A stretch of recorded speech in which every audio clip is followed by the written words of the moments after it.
Increase the efficacy of your copper spray in the fight against bacterial blight with Antero EA.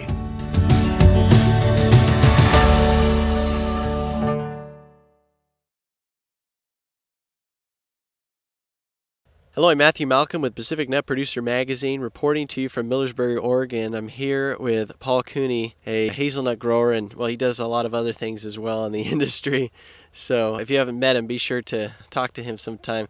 But we wanted to talk with him specifically today about establishing a new hazelnut orchard. We're in one of his recently planted orchards. What year are these trees on? This is a third leaf Yamhill Webster varieties here.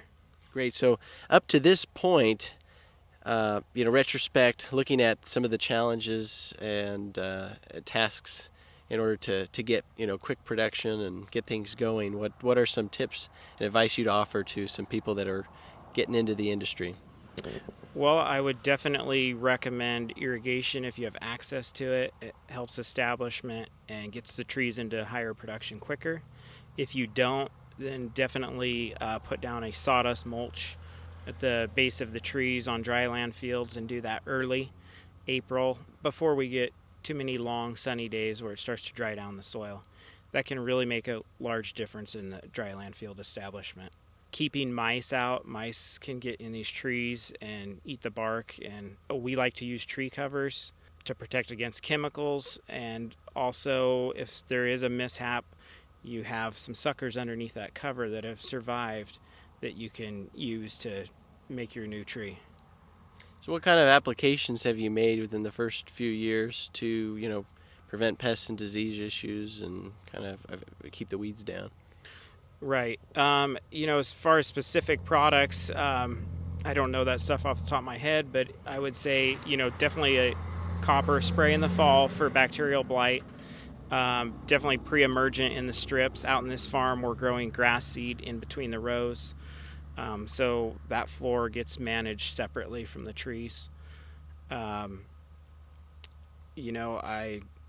would just say keep up on your spraying. Don't let bindweed, don't let the strips get too much stuff in there. It's habitat for mice.